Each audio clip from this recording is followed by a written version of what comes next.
Alright, hello everyone. This is Varldin here, and I'm going to be speedrunning Steven Universe Save the Light, all bosses.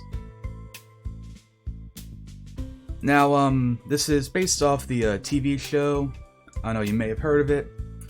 There are a couple of other games in the series, and this is actually a sequel. There really isn't too much that's important to it. Basically, there's this light prism. It used to be an enemy, and in typical cartoon fashion, we have made it our friend. So, yeah. And, timing starts when I hit the, new game here. So, I'll do a countdown. 5, 4, 3, 2, 1, and time. So that is the prism right there. Manifests a little light Steven there to kind of give it a physical form. And so the first thing we're going to be doing in the run is hopping up there to grab the cheeseburger backpack. So this is a RPG, and in a lot of ways it kind of reminds me of the first two Paper Mario games. And I've also had people tell me that the combat is kind of similar to Mario and Luigi's Superstar Saga. Some games are on the 3DS. Never actually played them myself, though. So one of the things that reminds me of Paper Mario is that every character outside of combat has like a special little ability that they do. So Steven's is that he can roll. And there are times when it's a little bit faster for Steven to roll rather than have the character move. For example, rolling down the stairs over there, roll on top of that block. And also, throughout the world, we'll come across these little piles of sand or snow, dirt, bones, you know, typical stuff. And Steven can roll into them and reveal items under them. And also, throughout the game, we'll come across these little dialogue cutscenes that appear. And there'll be a couple of different options. And for the most part, I'm picking the one that has the least amount of text boxes that come afterward. Because sometimes Steven will say something that will actually kind of make the other characters so angry, and so they yell at you. And then you get like 4 or 5 additional text boxes, and that loses time. And sometimes I'm also doing it to build up the relationship bar between two different characters, and I'll explain that later in a little bit. But anyway, this is Greg Universe, who is Steven Universe's father, and his car wash just got demolished by a giant spaceship. Typical day in Beach City.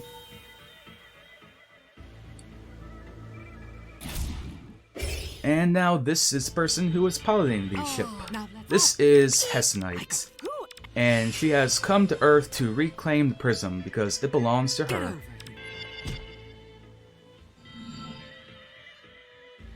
And directly following this, we're going to have our first fight, which, surprise, surprise, it's a tutorial that teaches you how to do combat in this game.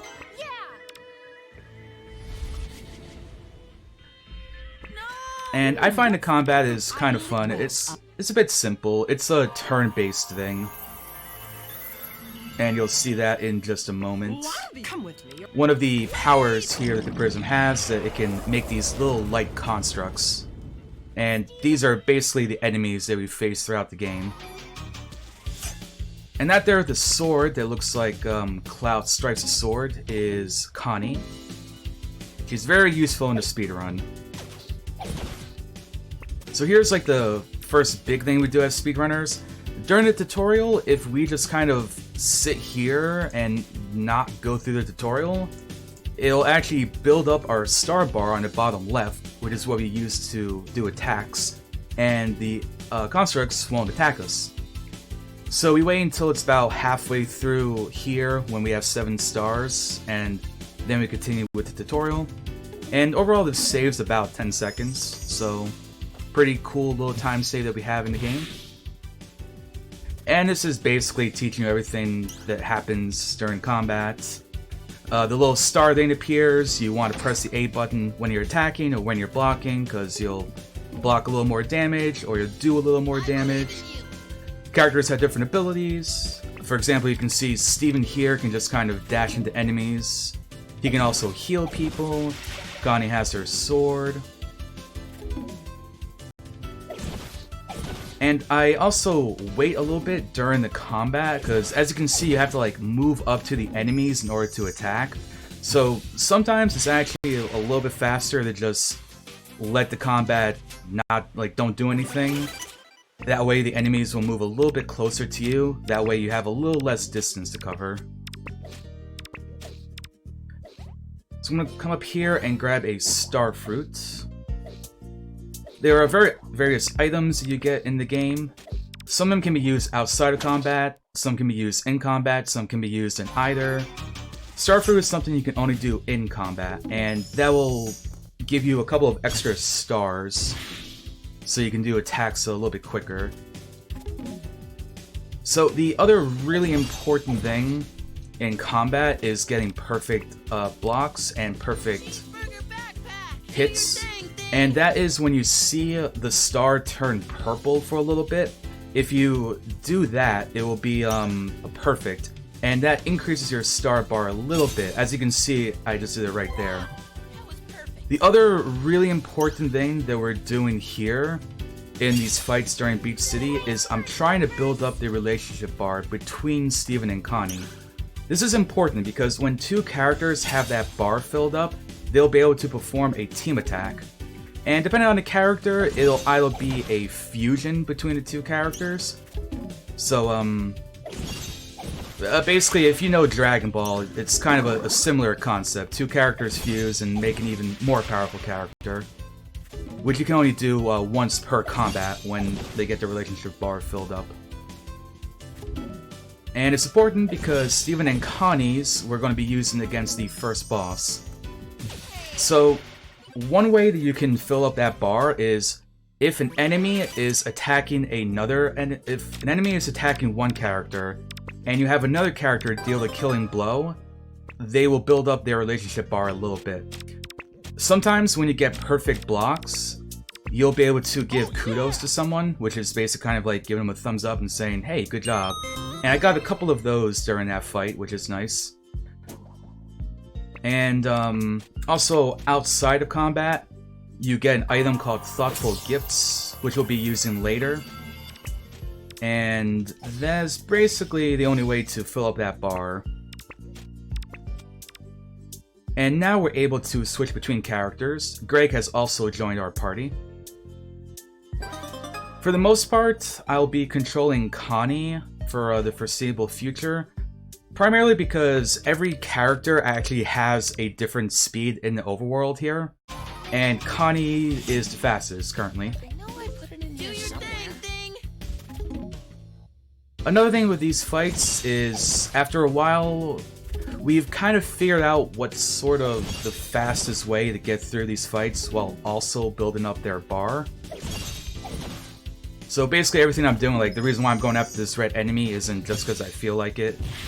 So we've realized after multiple runs that this is one of the fastest ways to get through the fight. Now there is a bit of randomness, for example the threat that gets generated between the characters, and we don't really know why, we don't really know how the threat works. Like, sometimes Connie will be wailing on the enemies and then they decide to go after Greg. And it's like, Greg's not doing anything, he's just sitting there holding his guitar. It's not very nice of you.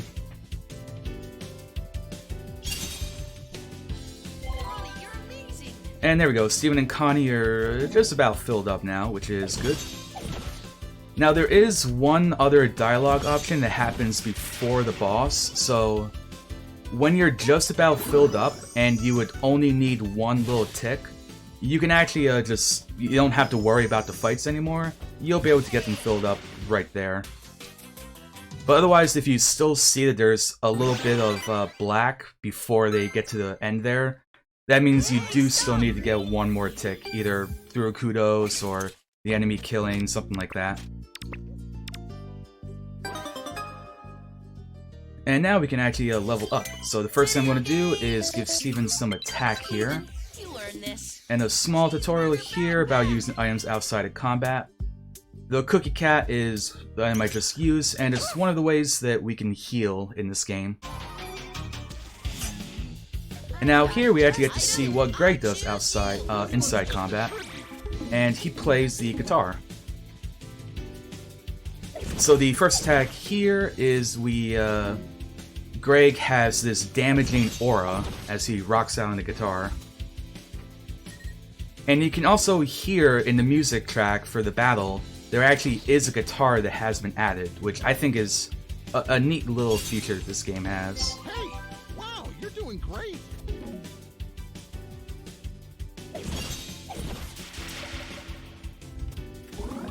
I'm not too sure why their swords flop around. It always makes you think of like when you get a drink at a bar and there's like a little plastic sword you get with it.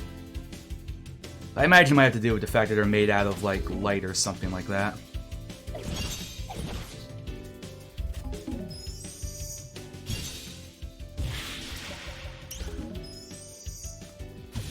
And so during these fights here in Beach City, we have to do 3 fights in order to make the key to the city basically drop from one of these mobs.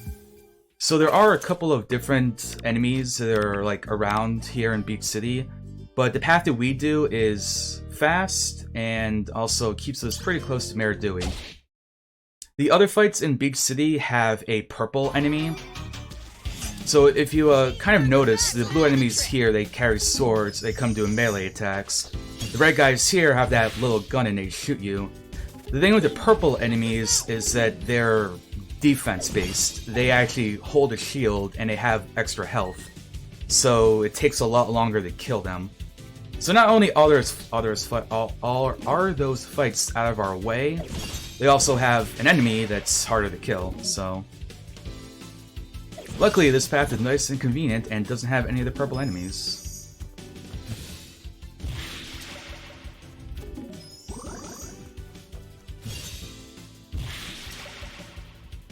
And with that, we have done our 3 fights, and there is the key to the city that we can bring back to Mayor Dewey.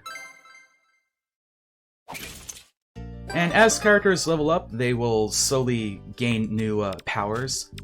So Steven now has the ability to bubble. We got that after the fight on the beach. Connie got the ability to defend.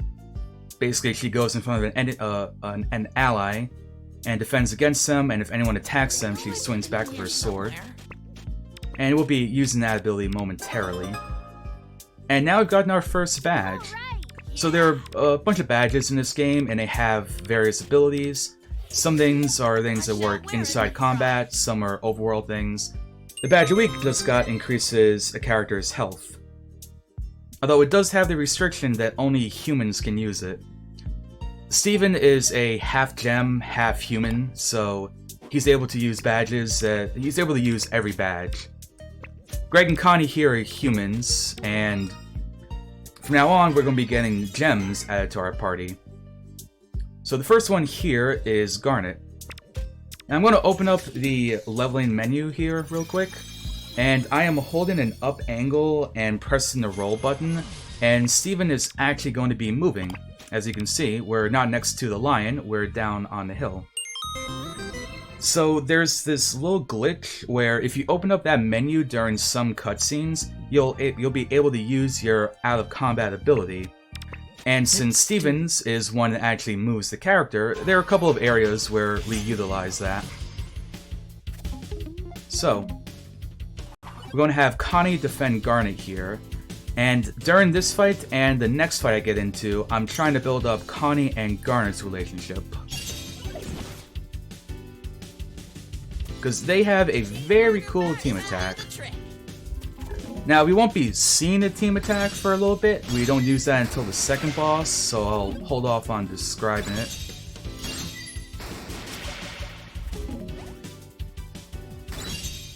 But yeah, more or less, we just defend with Connie to get a little bit of their relationship bar filled up and just kind of match through these fights. And you put an attack band onto Garnet because it lets her one-shot these enemies.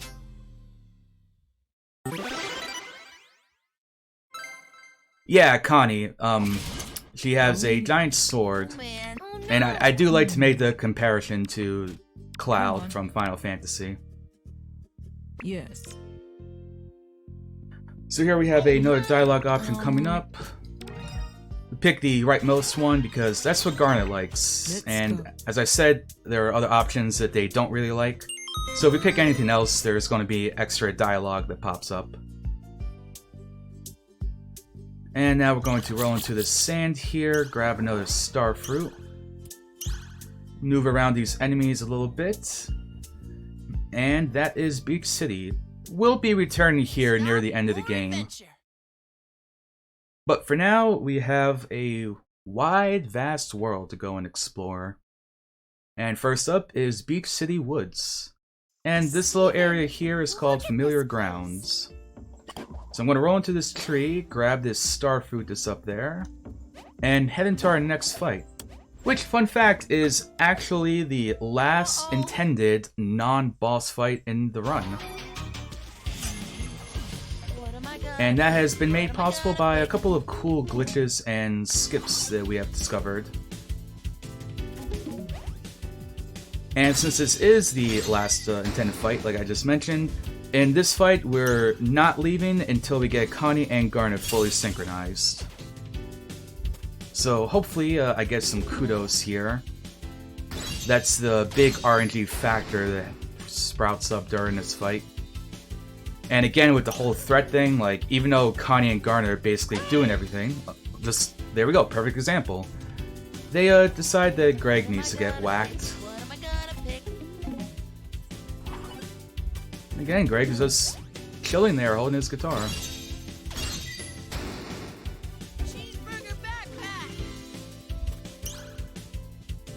So let's see, good, this one's going for Connie and Garnet.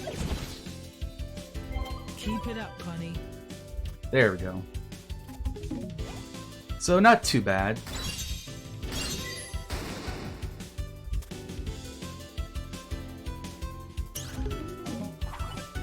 That one might be going for Greg again. Oh, nope, coming for Connie. And now one more attack, and that should get them synchronized.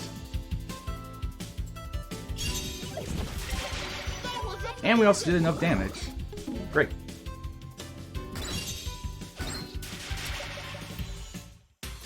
So now we have ended the fight, and we're getting a key item here, which we don't actually need for all bosses. There's a light dew we're about to grab.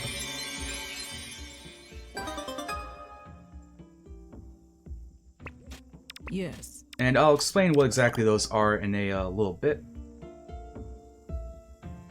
But we have a little more to do here. We have a gate over there that needs a key before we can progress to the next area. However, first we're going to come over to this bush and grab a attack badge. And I won't be equipping that just yet, but we are going to be giving that to Connie. And here we're going to grab a shield schematic. Every character has 2 weapon schematics that are hidden throughout the game. Now, we don't actually need any of them for the speedrun.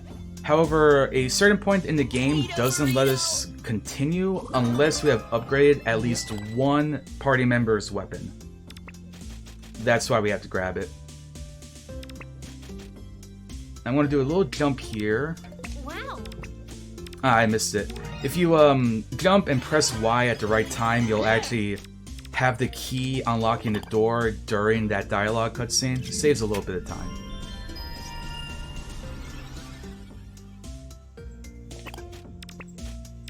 And over there is a Light Steven. So pretty much every area in this game has one Light Steven hidden somewhere. And what it does is it gives one character experience that's more or less the equivalent of what they would get from a regular fight at their level. So it's not a set experience, it's scaled to the character's current level. And outside of combat, what Greg does is play his guitar.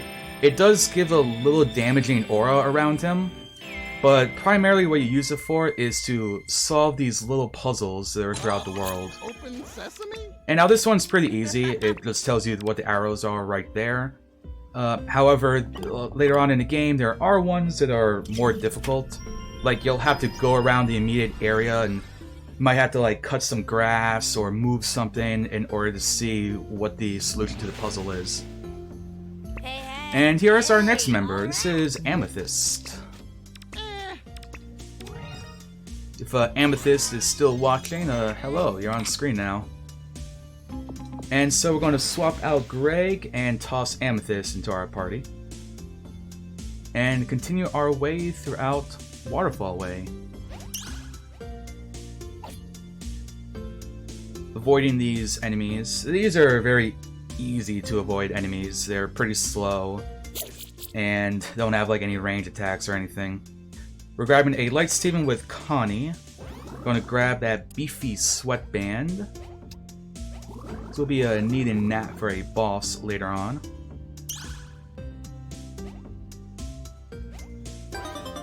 Together Breakfast restores health to all party members. And that is something that can be used both in combat and out of combat. And now here's that dialogue option I mentioned earlier, and this would work for that one final tick there. Oh, and I realized I also forgot to mention the light dews. So I did that little jumping trick to grab the key in the previous area. Otherwise, you would have to go around that area and do a couple of more fights in order to grow a tree and use that to hop up onto there and grab the chest. Now here I need to get through this log. I'm gonna do my best. You can also see the character levels here, by the way. As you can see, Connie is level 3, Garnet is level 9003, as is Amethyst. Oh, that's great. For context, the gems are aliens, and they're thousands of years old. So I guess they decided to toss a little reference, perhaps to Dragon Ball Z, and not make them just level 2 and 3 and 4, but make them level 9003 and 4. Which I actually didn't notice for a little bit during my first casual playthrough, and I was highly amused when I noticed it. Now we have a couple more enemies to avoid here. These guys just kind of jump out of the bush and they have a gigantic saw on their backs, which isn't fun. And there is a super star fruit. So we've seen a star fruit, and that adds 3 stars to your pool. The super star fruits add 6, and as you might imagine, they're a little bit rarer. Hello, Steven. Steven decided to just get ahead of us there.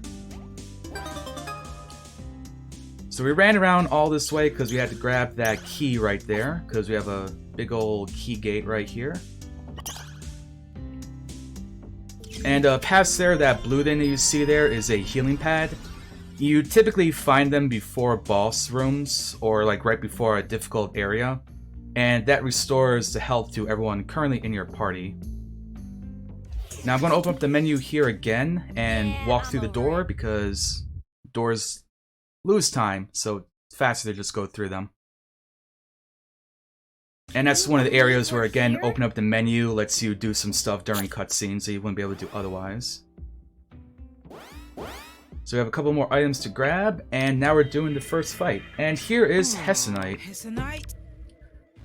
So this is some sort of ancient charging station from many years ago during the Gem War that was on planet Earth. And so she's trying to restore power to the prism to bring it back to maximum efficiency. And as a result of that, we're going to be fighting our first boss, who we can name, by the way. And we have 4 different options here.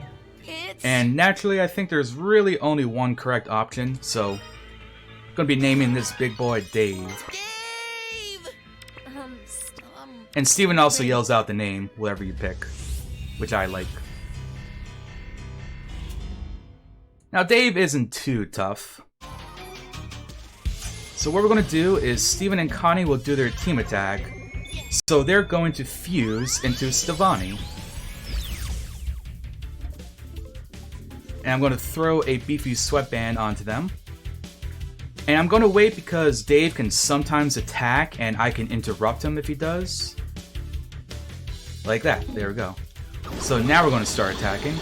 And so the power that Stevani has here is basically like a big flurry of blows. And in a combination of using the attack band and just maxing their attack, we can take down Dave in 3 cycles. Oh man. And there's still one crystal gem we're missing. My personal favorite gem, who is also kill stealing and taking all the EXP. And that is Pearl. And first boss is down. Oh my goodness. Wow. Oh no. And again, since I actually opened up the menu earlier in this area, that's why I'm able to kind of jump and move around during this cutscene. So I'm going to come up here, grab a Together Forever breakfast. It's basically a more powerful version of the Together breakfast we got earlier, and that will restore everyone's health to full. And we're grabbing a level up charm, automatically levels up any character. Let's blow this popsicle stand. And it's thanks to a combination of the level up charms and also the Light Stevens that allows us to have routed out some fights in order to make things quicker. And like also figure out like, okay, now we can skip a fight, but how do we get the experience? So solution, we have to pick up more Light Stevens or something else. So as you've seen with Connie, she swings her sword outside the combat, and Garnet punches things, which allows us to break these big blocks that we come across throughout the world. Going back to the Paper Mario comparison, it's kind of like having the hammer and being able to break the blocks. And one of Garnet's weapon upgrades actually allows her to break open even tougher blocks. However, all bosses, we don't need to worry about that. So we're picking up some chroma there. Chroma is the components that you use in order to upgrade weapons in this game. And like I said, we need to upgrade at least one item. However, before we do that, we're going to do something called the Forge Skip. So I get one character kind of stuck there on the entrance to the forge, and I kind of jump around here a little bit. And eventually, a character gets out of bounds and in that little area. And we run up here, and we're going to be entering the top area of Bismuth's Forge. Now, this is something that we do in any percent. At this point, any percent would be heading off to fight Hessenite, our final boss. Or any percent also gets to skip Dave. Now, the way that this game works, basically, the only thing it cares about is that I am exiting the forge through this entrance. It doesn't matter that I came in through that way, rather than going through the intended way. And so, after you have done basically the rest of the game, you would be exiting the forge here and getting this cutscene. Now, the reason we do this in all bosses is because what happens at this point is it raises the flag for Lion at Beach City. If you don't remember, Lion was who we talked to right before we met Garnet. Now, Lion has the flag set up that goes, okay, talk to me and I'm going to take you to Hessenite's warship. That flag remains active while we go through the rest of the game and have our other quests, like after we go to the next area and whatnot. So essentially what that means in terms of time save is all bosses will able to save one loading time and also a little bit of travel time by walking around. So I'd say overall it probably saves about 25 seconds to do this. And like I said, any percent, that is why any percent is about 30 minutes and 40... I'm trying to remember what the record is at the moment. But it's about 30 minutes and 30 seconds. And that's because at this point, any percent will be heading back to Beach City. But we're doing all bosses, so we have a bunch of other bosses whose butts we have to go kick. And so here we are upgrading Steven's shield. The ability itself isn't something we really need for the speedrun. Basically, whenever Steven gets a perfect block in a fight, it puts a health regeneration effect on him. So in a casual playthrough, that's a pretty neat thing. But with the way we've routed in the bosses and the fights and everything, it's something that we don't really need to have. RPGs. We're only doing it because at that point, you wouldn't actually be able to head to this next area. At least one party member needs their weapon upgraded, and Steven's just happens to be the quickest one. Ugh. Oh yeah. And so here's our next area. We're in the Great North. And since this does take place on Earth, this is actually located in somewhere in Canada. So if any Canadians happen to be out there watching, we're in your territory. And this is Chili Chili River. Ooh, that enemy was not in a good spot.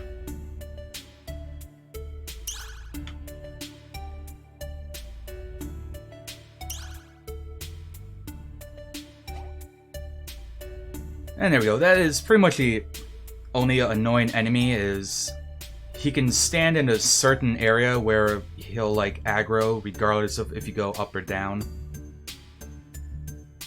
Otherwise, this area is pretty close to its name. It's a pretty chill area, mostly just movement. Steven! And there is Peridot, giving us a little bit of face timing. She's basically calling to let us know that she's playing an RPG at her house, and she's very excited about it and wants us to know every little detail about it.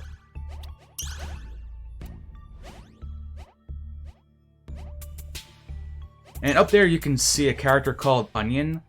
There is a store in this game, and in every area he sells different things. Including in some areas, he'll actually be selling a badge. But for all bosses, we don't really talk to him at all. Although in Glitchless and 101%, there are various areas where we do talk to Onion and buy things from them. And so in Chili Chili River, we're pursuing this strange spaceship. And for those of you who may not be aware of Steven Universe, that is the same kind of ship that Peridot, who we just called earlier, had when she first came to Earth. So it'd be a little bit perplexing while we're seeing a Peridot-esque ship around in this area.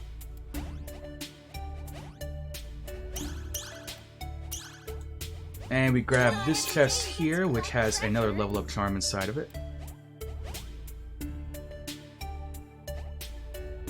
And we're on to the next area. Yeah, I'm over it.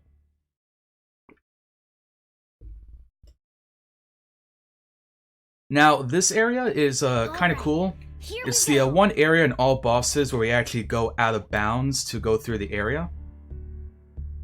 So we go out of bounds here and jump across the river.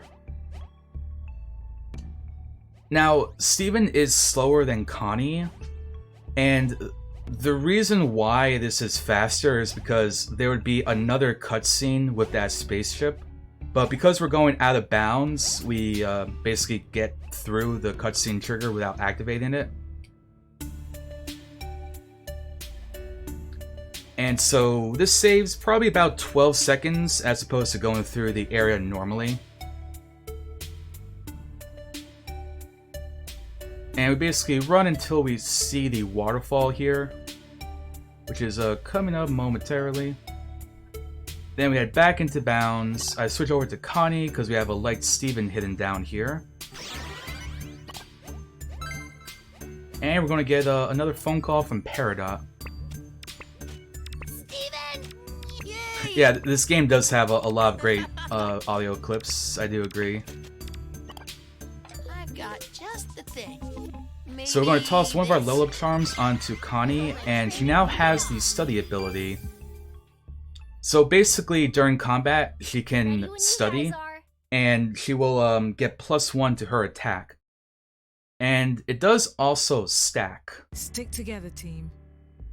And so that is something that we will be utilizing. It's very important that she has study before this second boss fight coming up. Now, Too Cold Cave, we are trying to not get into any more fights here. Too Cold Cave is pretty annoying to get through because now we have these wizard enemies to contend with, and they have this big damaging aura. So I need to wait until he's kind of like turned around and away from the wall a bit to be able to get by him. We'll grab another Light Steven. This guy is easy to get by. The next wizard and snowball enemy are also a little bit tricky. It's more or less RNG on how they're moving around and how quickly I can get by.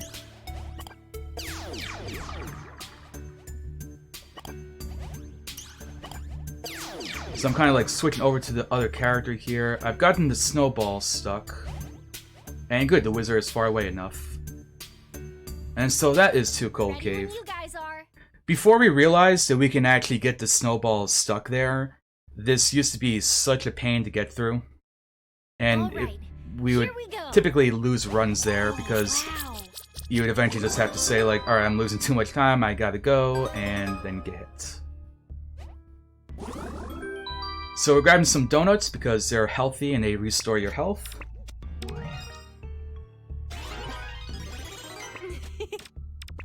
Another dialogue option for Connie. And we're gonna clip through this wall here and grab the key.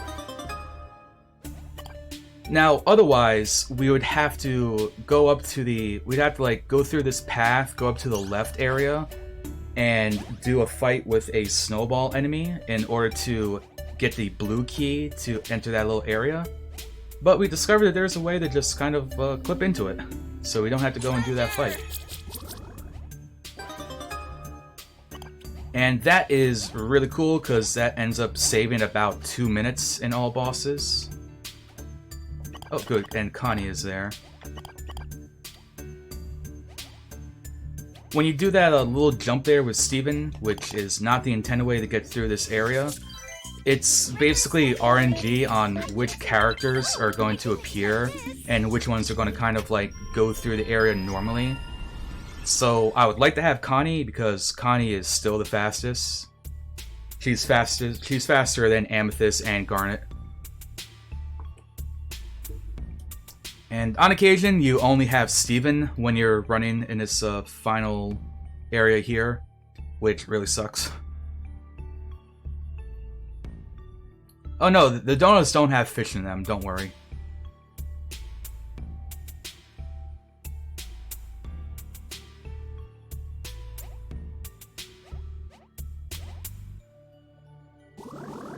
So this is just some pretty simple movement as we approach the last area of this region and the boss fight. So again, you have a healing pad up there. We're not going to be using it. And we have one chest before the fight. Gives us a couple of items.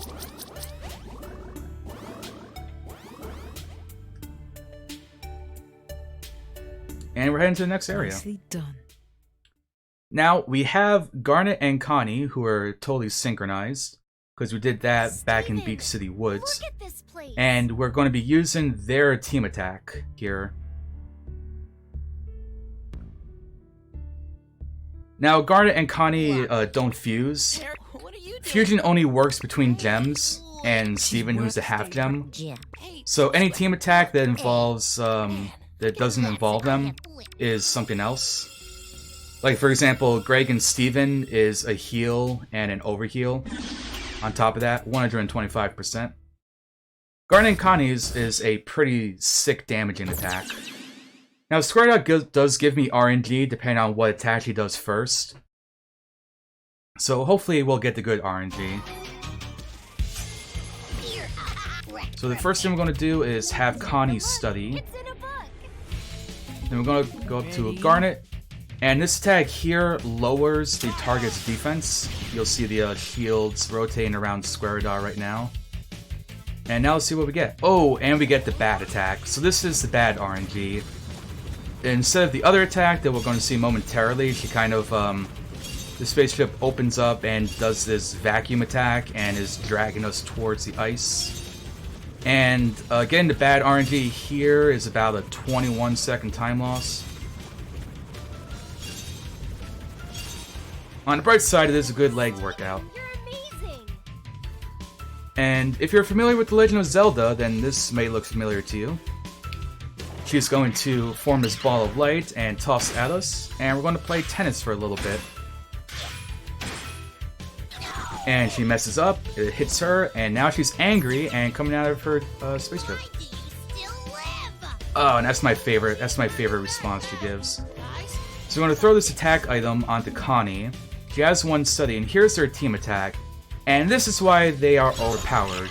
Because this attack right here, every single one of those attacks that Connie just did is based off of her attack. So, if we give Connie a bunch of attack while she levels up, if you put attack items onto her, basically all of that is increasing her attack and making every single one of those stronger. And so that's why Squaredot is able to go down in one shot. And we do use that specific team attack a couple of more times in the run. Alright. Yeah.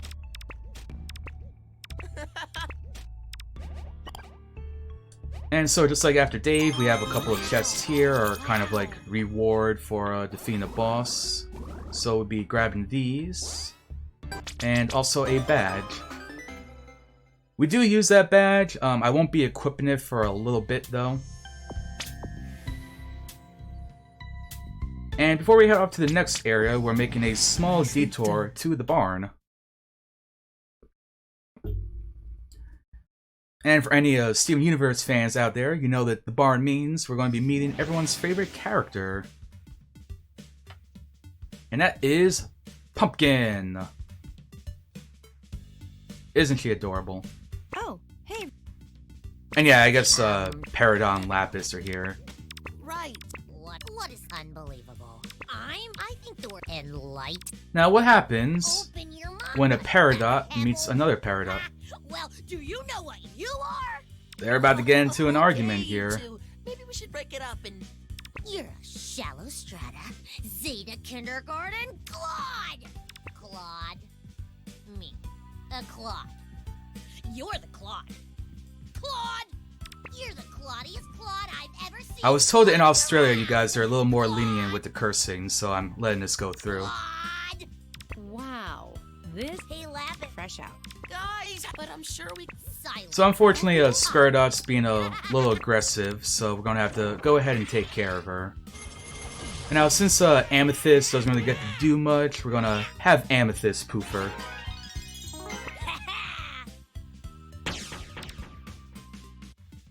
So when gems are defeated, they Aw, man. their bodies are basically light constructs made from their gem. Yay! So they just kind of poof like that and leave behind a gem.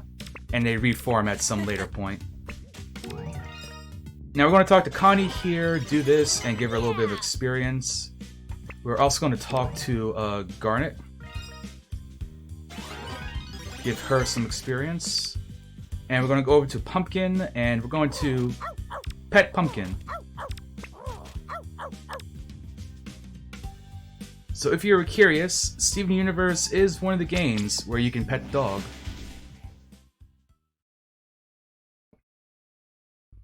And that's basically the highlight of the run. You can stop watching now. We pet the dog. Here we are. And now we're in Strawberry Battlefield. We're going to take Amethyst out, and we're going to replace her with Peridot. Both because we need Peridot to be able to do things in this area, and also Peridot is faster than Connie. She's the fastest person who joins your party in this game. So whenever Peridot is in our party, we're going to be basically controlling her. And outside of combat, she can move these large metal blocks. Basically, she's got some Magneto powers. So in Strawberry Battlefield, we're grabbing these things called tungsten. Essentially for the purposes of brain fart. Essentially what's going on is, in order to find Hessonite, Peridot is going to make us a tracker, and she needs like a certain rare mineral that's only found in this area. So we're running around and collecting those for her. And just like the Great North was in Canada, Strawberry Battlefield is located in Norway, so... Again, if anyone happens to be in Norway, we're hanging out in your territory right now. And I do like Strawberry Battlefield. There's not really any danger of getting into any fights, and there's a couple of cool movement things that we do. Partially thanks to Steven's double jumping, and also because of Peridot's range of her jumping. And also I like the music, it's fairly catchy. And this area here is familiar ground. I mean, not familiar grounds, the front lines. Time to vacate.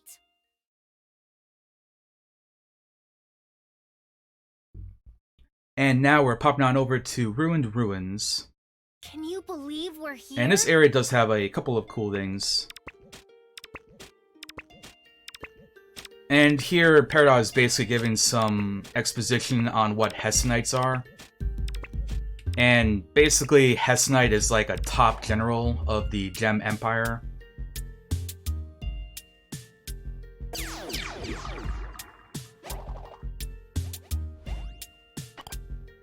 So here, Steven can kind of jump onto here, and, Steven? There we go. Steven can jump up there and grab that tungsten, which is faster than if you have Peridot run around and do a jump to get up there. Now, the intended way to get this next key here is to move that metal block through this area while this cannon guy is shooting at you, and using that to get up here. However, there's a convenient rock that I assume must have been left during testing or something, and we can use that instead to get up here. So we're going to grab this other thoughtful gift and grab this key here. And opening up this door, which has another tungsten behind it. As you can also see from the other area, Garnet can also break these blocks, as can Connie. And since Garnet's more powerful, she can just do it in one punch. Whereas Connie needs to do 3 swings of her sword. And we have another Light Steven up here in this area that I'm going to go and grab with Garnet.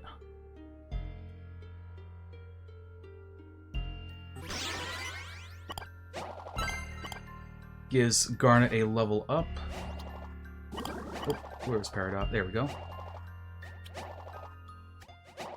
So the next cool thing movement-wise here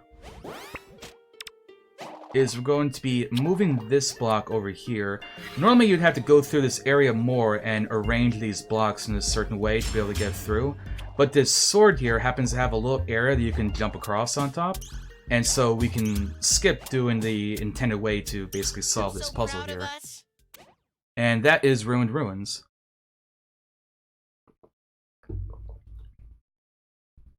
And now we're in a temple crater, and we have a couple of things that we have to do here. Best friend, saving the light. So the first thing is our thoughtful gifts we've been collecting. I need to get Connie and Garnet synchronized, because we're about to go to our next boss fight momentarily. And in addition to that, we're going to be leveling up Connie, giving her one more attack. And that's all our little maintenance stuff that we have to do here. And so we're going to be grabbing a couple of more tungstens and going through this area, and then we'll be heading into the boss room for Strawberry Battlefield. These enemies are pretty easy to avoid. They are kind of fast, but their attack takes a long time to wind up, so if you're trying to avoid them, it's pretty easy. And again, with these dialogue options, for the most part, when you can select a character, we're going to be picking Connie. Just because we want her level up. She's like pretty much the most important person. Now, you don't want to switch immediately here because somehow the way that the game works with hitboxes and stuff, whatever character is active when that cannon shoots is the one who basically interacts with the cannonball that gets shot. So even if I switch over to Peridot, it would still be Garnet who, if she got hit, I would get into the fight. So you have to like wait a little moment just so you don't actually get hit there. Steven, we're just like the heroes in your RPGs. Steven, So look that at is this place. Temple Crater. Here's our last tungsten, and here's our next boss. Now this boss has RNG again. It's on our side, however. So I need its weak point to either be in its stomach or in its hand. If it's in the head, Garnet and Connie aren't able to do their team attack, and so you have to reset and go back into the fight. So let's see, we got hand, stomach. Awesome, it's in the stomach. By Jove. So for this fight, Connie is going to study twice, By Jove. and we're going to throw our attack band onto Connie. Garnet is going to do her defense debuff onto the weak point. And we're going to see another one-shot.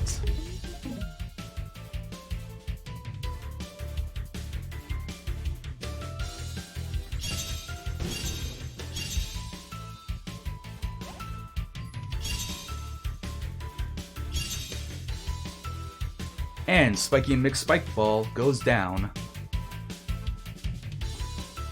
Although we do typically refer to this boss as Mace.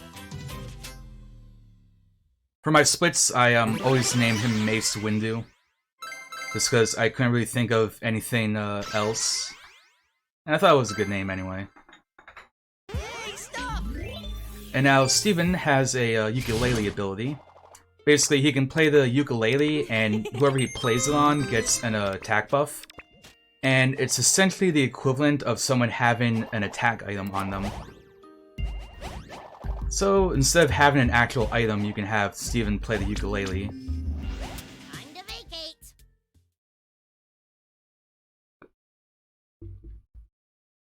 And now that Peridot has thrown together that tracker, we've learned that Hess Knight is here at the ancient Sky Arena.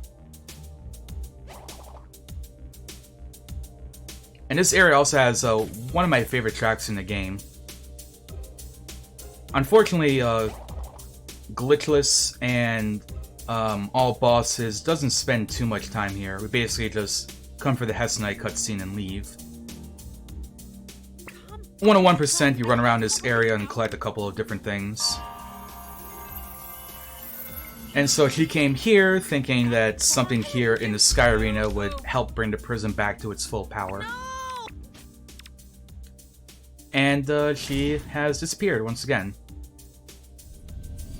And now, this time, Hess Knight has gone to the Temple Crater in Strawberry Battlefield. That was the area right before the boss room. However, before we head there, I'm going to switch over to Garnet real quick, break this open, and grab another thoughtful gift. And then we'll be heading back to the Temple Crater.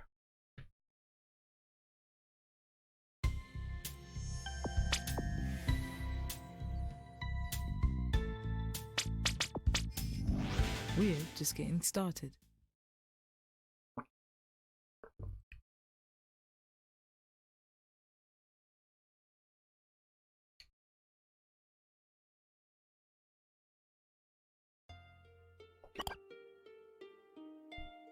And now that we're back at the Temple Crater, very specifically the crater, not just the area, like the crater of Temple Crater, there's now a massive underground pyramid.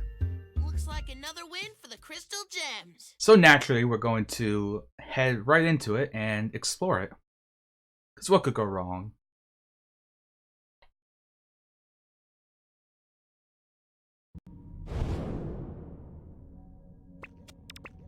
Yep. So there is a bit of RNG here if a character happens to get out of bounds as I'm descending here. Which, unfortunately did not happen. Sometimes a character will get out of bounds on the tip of the stairs, and then you can just jump down to the bottom area. Yes. And also enter this hole here at the same time while you're forced to name this area.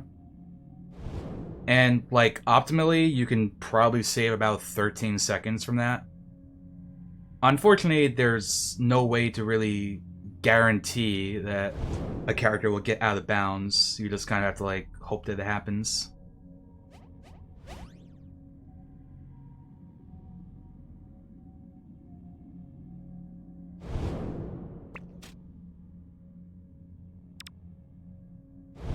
And so we continue along this ominous-looking bridge to see what awaits us near the end. And now I am going to jump off the edge here with Peridot, and I hope she yells out Claude. Claude! She did! Awesome. Oh, here to The prism doesn't. you. And now we have to have our party wipe. Yeah! Because you know what happens when you meet the final boss, but it's not time for the fight. She wipes your party, so you know how powerful she is. Ah, Except Pearl. I'll never. yes. How you know I'm no? Pearl's the best gem. She can stand toe-to-toe against Hessenite. Is this what you? And then Steven gets knocked out.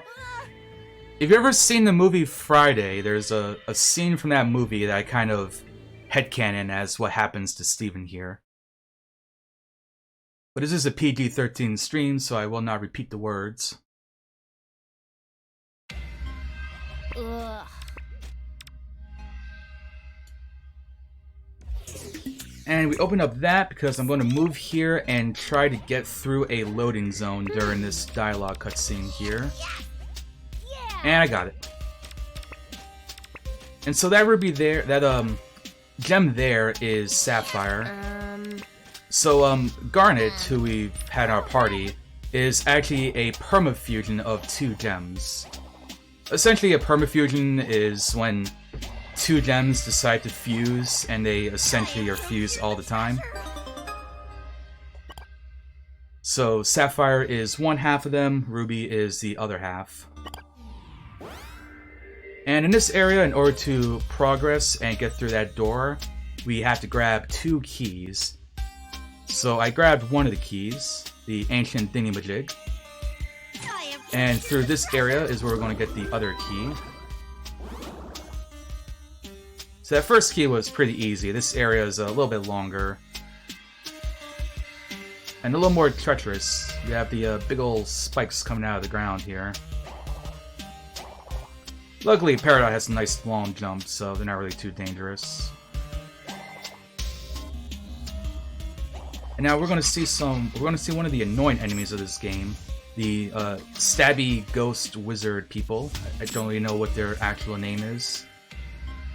However, the convenient thing about this game is that certain characters' hitboxes, however they work, if you're moving at a diagonal, they don't actually stab you. And it just so happens that Peridot, Greg, and Pearl are those characters. So as long as you're not being greedy for time, you can consistently avoid those enemies. I also jumped off the edge there because if you don't, then the teleportation animation takes a little bit longer. The two characters will just be kind of like sitting above the exit for like 8 or 9 seconds. I don't know why it happens, but for whatever reason, if you take damage right before you do that, then yeah. Also, the intended way to get through this puzzle is to move those big blocks with Peridot. However, Peridot happens to move fast enough that when you go through those portals, if you just press your control stick in the direction of the next portal, you'll actually be able to hit his hitbox and get through that area.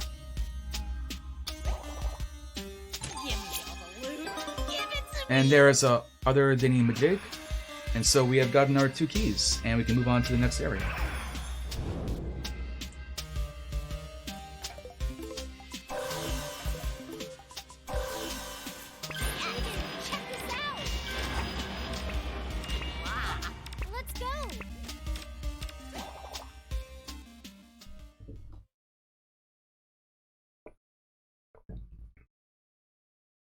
So, since Connie and Peridot and Sapphire were over there, here we are with Ruby, the other half of Garnet, as well as Pearl, Amethyst, and Greg.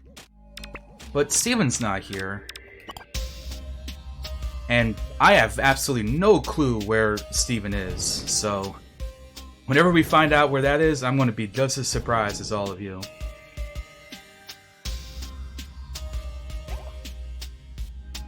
And for the most part, we'll be controlling Pearl, because out of these three, Pearl is the fastest.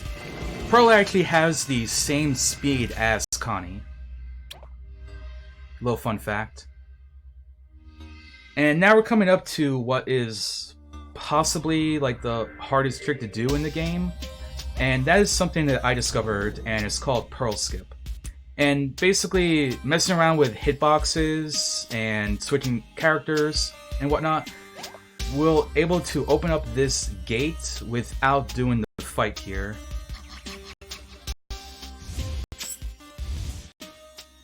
And so I am going to be quiet for a moment while I do this.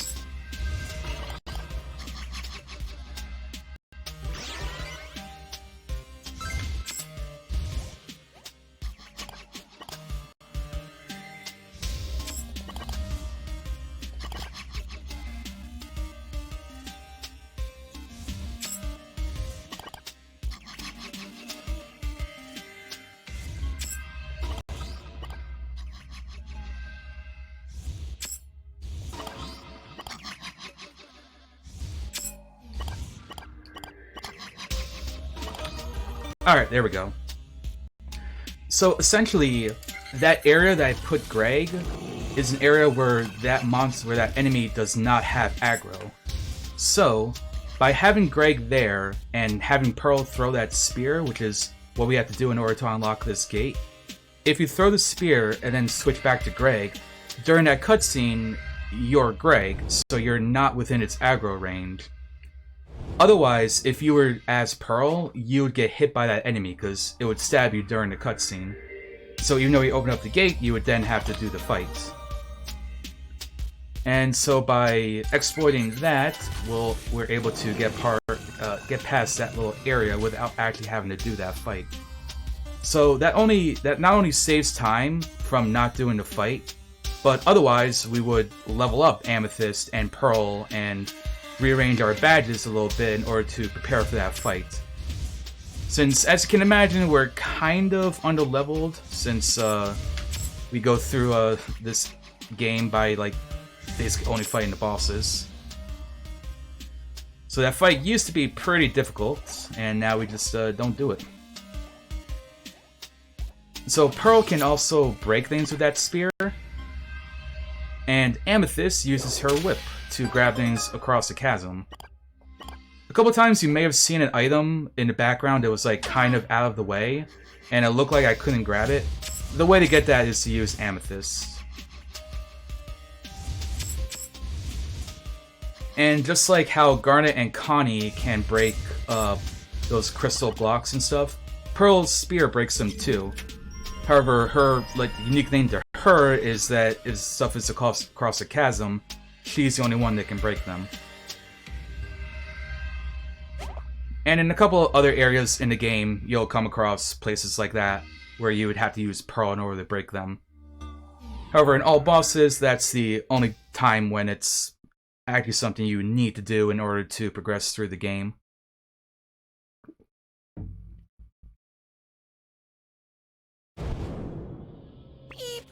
And here we are with Steven having some sort of strange dream. So this is the part of the run where we'll, I guess you can kind of call it the meme of the whole, oh, we're in the auto-scroll section part. Basically, all you're doing is running to this next light obelisk that you see, and then it shows you some sort of scene from the past. It's basically like a little bit of exposition. Like, there's Hessenite with yellow diamond. Basically, the Gem Empire is run by 3 diamonds called the Diamond Authority, and so Yellow Diamond is one of them.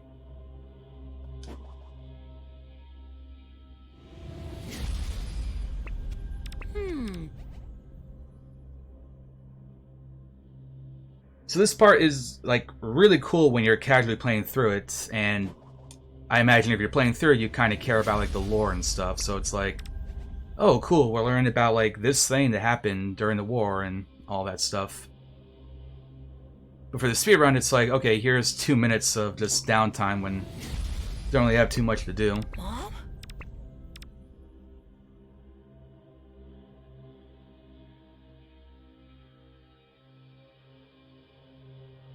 And we have tried to see if there's some way to get past this, but everything that we've tried, like, nothing seems to be able to help us skip this. Steven! Huh? But here's Steven, and we're back with Connie Garnet and Connie Peridot and Sapphire. And this area that we're in now is called the Depths. So we have one more Light Steven to grab in this run. And by grabbing this, Connie's going to level up. And we're going to toss a level up charm onto Connie shortly. And I switch back to another character, and that's going to have Peridot kind of run out of the little alcove there. And we're going to reunite everyone. Steven! And Ruby and Sapphire are going to reform back into Garnet. Oh, man. Alright. Hey, hey. And at this point, it is time to say goodbye to Peridot. We no longer are using her in the run. And we're swapping her out for Greg. Now, this here that I'm about to do, or that I am doing, this is called the depth skip. So, similar to the fort skip that you saw me do earlier, where I basically like entered an area and then exited it, and then it raised a flag for the next thing to happen, that's essentially what's going on here. The intended way to get to this next boss fight is that, and let's see if we can get out of bounds. Oh, we do, great. Alright, well, that's good. I got to shut it off at least one time. So the area that I was just in, the depths, if I had continued through that area, it would have taken me to a fairly big puzzle room. That essentially you would have to use Peridot to move around a giant block as you're going around to these like various little areas and pressing switches and all that. However, the only thing that the game cares about, again, is that you get through that loading zone at the end. It doesn't matter if you just pop through it and then exit. So, for the speedrun, what we can do is just, at that point, swap out Greg for Peridot, since Greg is more useful in fights than Peridot for his ability that he's about to unlock. And we can skip going through that, and we just run through this area. That way we have Greg during the fight. And it's also like a little bit faster than just actually going through the area. So we run past there where we had that cutscene with Hess Knight back at the beginning of the pyramid. And this area at the end here is the edge of the depths. So we just pop in here real quick, and then we pop back out, and the flag will be raised for us to fight the boss of this area. Although before we actually fight the boss, we are going to be doing some leveling up. So the reason that I haven't leveled up Garnet or Steven at this point is because it's just irrelevant for those boss fights.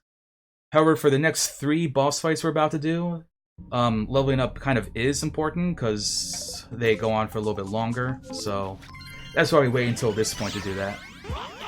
So the first thing we do is level up Greg. Ooh, I know. And then we level up Connie. Connie will unlock a new ability called Sword Storm. And basically, Connie can now do that same attack that Stevani did earlier during Dave. Video games! I feel so upgraded.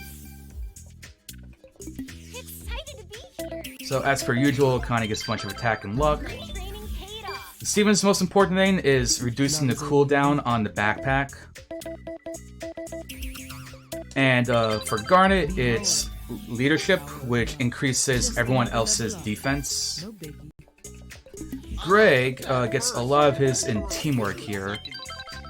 So essentially, why we're upgrading Greg in this way is that Greg has an ability now called Star Jam, and so when he plays the guitar and he does that, it increases how fast your star bar fills up during a fight. In addition, there's one ability he gets by leveling up his teamwork, where when he's playing that, if another character is doing some sort of charge-up ability, it'll go by a lot quicker. It just like almost instantly. And Connie's study ability happens to be one of those. So the two of them in conjunction basically allows Connie to study really quick and build up those stacks. Which is important because in order to one-shot the Light Warrior here, I'm going to need to get 5 studies onto Connie. And 5 studies normally would take quite a long time to get up there. Now this boss has RNG that depends on what color it ends up being. And so blue means it's going to fire a energy attack, kind of similar to what Squaredot did. And when it's colorless, that's the worst, because that means it's about to do a beam attack that hits everyone. Red means it fires a bunch of bombs into the air that will land randomly. And green means it heals itself. And I was not expecting Steven to get hit there.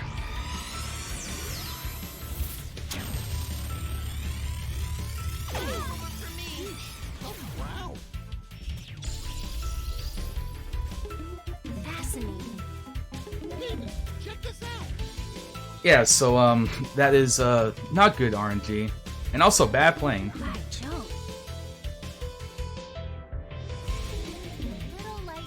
Or even though Steven is down, it's not the end of the world.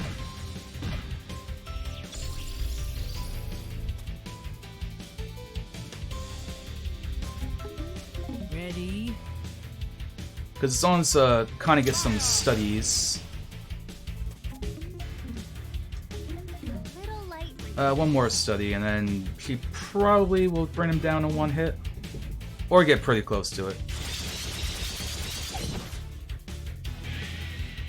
Yeah, close enough.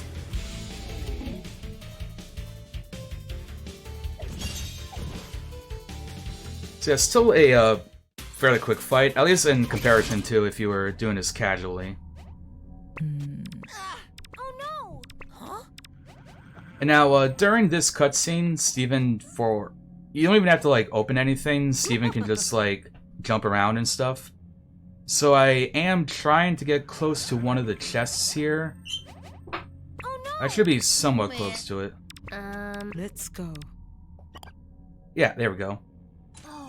So this chest has a couple of things that we want to grab in it. The other one just has a badge, however, it's not a badge, it's actually useful in the run, so we don't bother grabbing it. One thingy coming right up. So we'll heal everyone up, and we have 2 more thoughtful gifts that will be given to Garnet and Connie. Ooh, I know. Item, Now, they only need 2, It's time. because during the mace fight, after they did their team attack, there's like a little scripted dialogue thing that gives them like, I think it's like 2 or 3 ticks. And essentially it's the same as 1 thoughtful gift. So whereas before Mace we needed to put 3 gifts onto them, after the Light Warrior we only have to put 2 thoughtful gifts to get them synchronized. And now we're heading back to Beach City. So at this point of the game, you're supposed to go back to the Forge, and the Forge has like a bunch of areas to explore as well, similar to how like the Pyramid and the Great North had a bunch of areas. But since we did the Forge skip, we don't have to worry about that. We can just come up here to the Lion. And so we exploit the, I guess, hitboxes, if you want to call it that, that's on the statue there. And we can just jump up there rather than running around. Steven, we're just like the heroes in your RPGs. And now we're up in Hesse Knight's you guys worship. just tell me if I'm getting in the way, okay?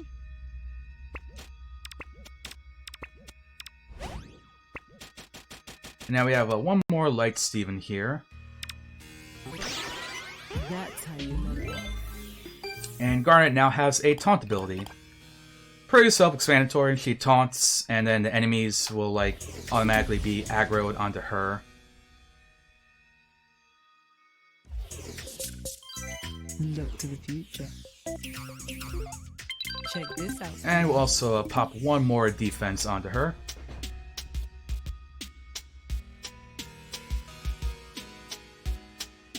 Essentially, since every party member has like different attacks and stuff, it's kind of intended for Garnet to sort of be like your tank if she's in the party.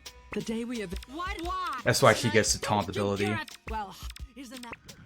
You see, I think. And now, before we fight Hesse Knight, we're going to fight the Prism. And the Prism is essentially Light Warrior, but beefed up. And it has 3 phases. So you can't one-shot the Prism, because you have to go to the first 2 phases, and then like a little dialogue lane appears. How about this tasty number? Fascinating. Oh, How about, guys? How about this? and I actually meant to put that into Connie there. Ready? So yeah, same attacks and everything, he's just got more health and does more damage.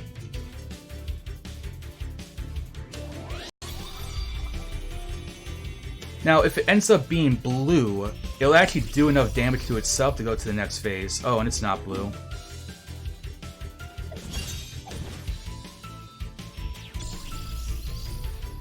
And so for the first 2 phases, you pick the leftmost option to get to the next phase. And the very last one, in order to defeat it, we pick the one that's on the right. Oh, and it's still colorless.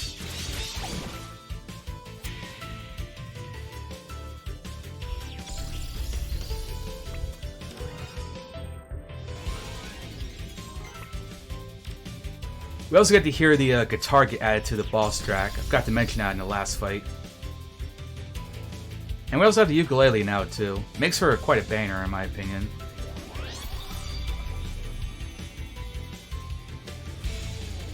So the prison's gonna go ahead and heal itself. Fascinating.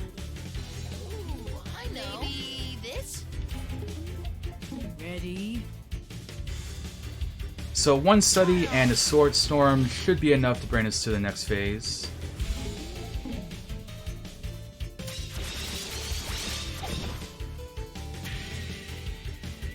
Yep, there we go. Now the music is about to get really loud. There's like some music glitch, so just be aware of that. Anyone out there might be using headphones or something. Pretty much the only thing you can do is like keep pausing and unpausing, and then it goes away. And now we're fighting Hesse Knight.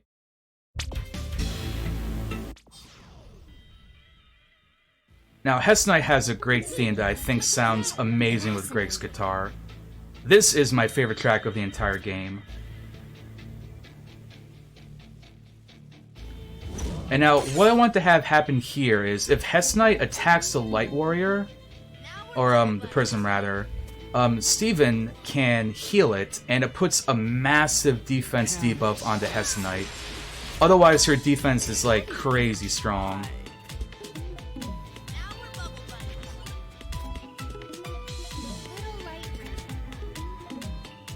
And it's basically up to RNG whether or not she'll actually attack the Light Warrior. Unfortunately, that's not something you have control over. And I'm also going to go ahead and taunt Hesse Knight.